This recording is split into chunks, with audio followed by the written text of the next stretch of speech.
Hi, welcome back to the lab. Today, we'll be working on a commission, so stretch your artist hands and draw with me. I already have a rough sketch underneath, and I was going to go straight to lining, but then I felt like the sketch needed to be cleaned up more. So, that's what we're doing right now. I'm working very loosely and trying to maintain the type of lines I'd want in the lining process, but still trying to keep things loose, plan out some things like highlights, things like that. Today's client wanted me to illustrate them as an anthro bunny girl in cottagecore aesthetic fashion. I'll be honest, I don't know much about cottagecore fashion, and they kind of just trusted me to do whatever with it. So I tried looking up references and everything for different cottagecore style outfits and get an idea of what they would like. We're sticking with this off-shoulder blouse and some nice flared pants. And I'm going to be adding some accessories later, like a necklace and a crystal bracelet. When it comes to fashion, I lean heavily towards gothic vibes, Y2K, Harajuku, Victorian, Rococo inspirations. So I felt like the way to draw cottagecore is to simplify things and to just stick to basic prairie-like clothing. That's what I think this is. So, here we are, lining stage. I begin lining the face. Also, speaking of fashion, what type of fashion do you guys like? Let me know in the comments, I'm really interested. I feel like a lot of people I meet day to day are either preppy or alternative and more of the goth style alternative. But I don't really see many different types. Let me know.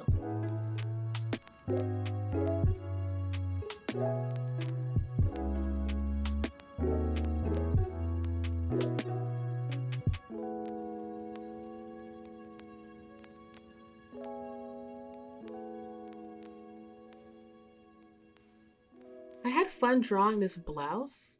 Typically, my characters wear sweaters or turtlenecks. I have a bias towards that, I guess. So that's what I just keep going with. Also, all the curves were very nice to draw. It's a very soft image.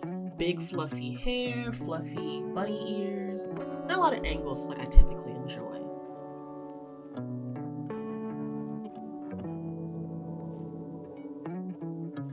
I was worried about the bunny aspects. I looked up different types of anthro bunnies and I struggled with the ears and the feet, but the client has a anthro bunny as their profile picture that you can see here. I brought it in. So that kind of helped me figure out specifically what type of ears they probably like.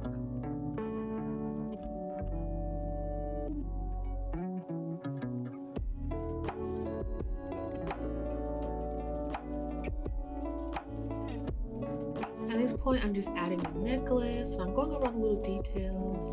I was really worried about how the hair would turn out. As you guys probably know, I struggle with afros a lot. Even with the brush set I use, I struggle getting the right shape for afros. Maybe it's because I'm very particular in real life about how afros look.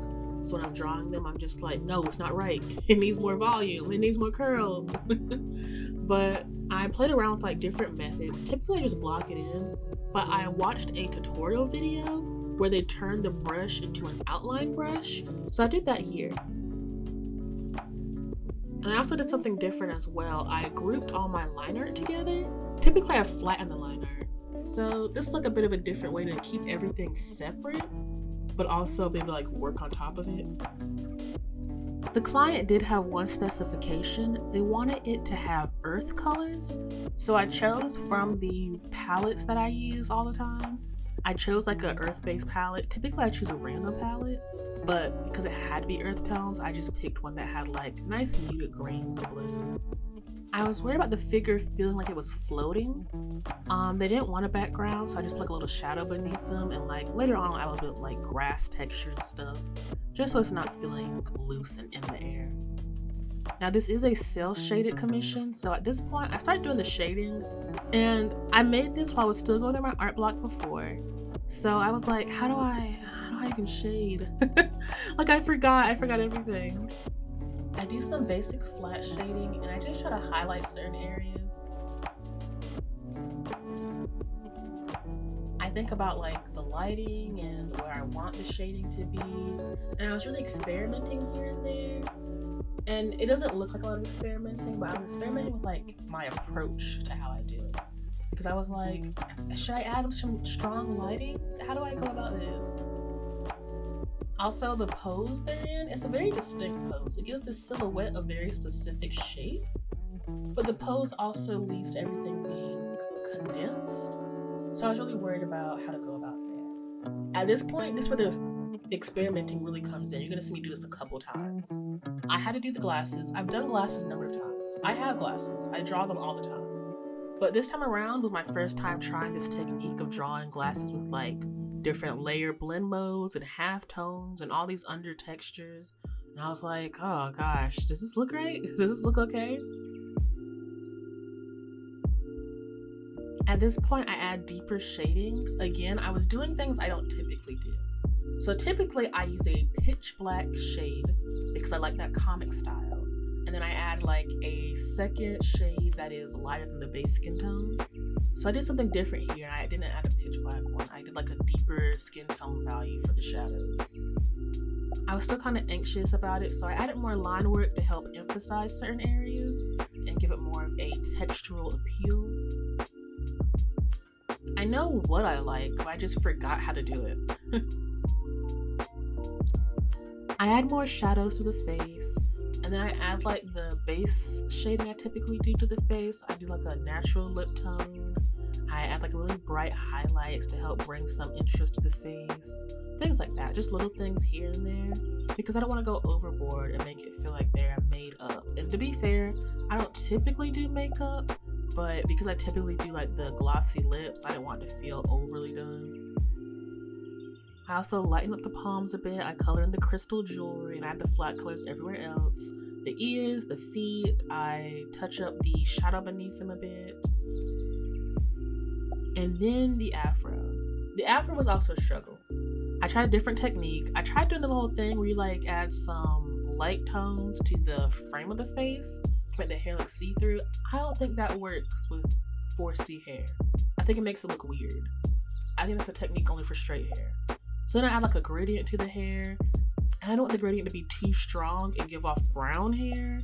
So I was like lightly adding in slightly lighter shades. That way it feels more like dark hair. And then I like add more details to the jewelry so it looks shiny. I'm just doing like little things here and there to like really make it feel refined. I clean up the shading of the palms a bit because it was looking kind of weird with the shadows. The lightness of the palm was muddying up the areas, so I cleaned those up, made them a bit harsher. I add some rim lighting on the side and on the edges.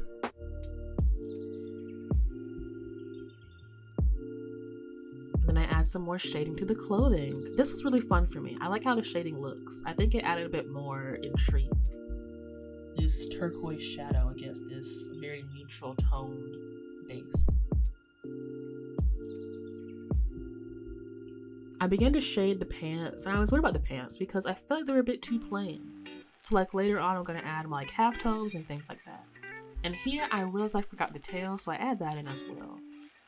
I know that bunnies and other animals have like whiteness here and there, so I add a little bit of whiteness to the tail and the feetsies, and then I like shade the ears a little bit. And I turn the glasses layer back on, and I clean up the frame, all that stuff.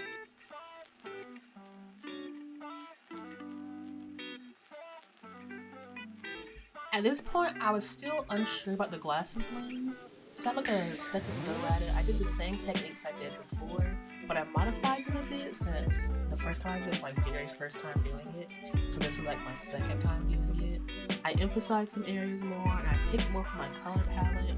The first time around I picked kind of intuitively, so this time I made sure to pick the colors that were fitting to the palette.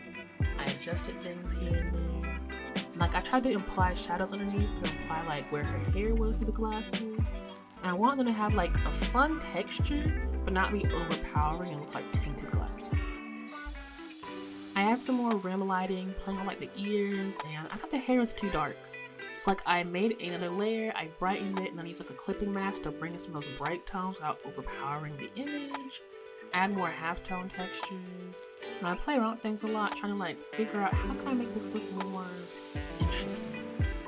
I try adding more like half-tone shading using like different brushes and all those things.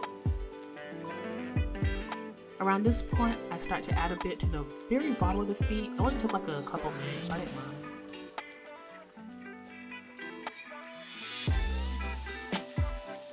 I thought a little patch of grass would be fitting since it's cottagecore, nature, all that stuff. I want the grass to completely cover the feet, and I also want the grass to still look like in my style. I do this by adding different strokes to make it more textured. And there we have it. After adjusting everything, we have the finished piece. Make sure to stretch your little fingers if you're drawing along, and go ahead and drop a like button and subscribe. When you subscribe, you're my little rats. Thanks for watching. Until next time, bye!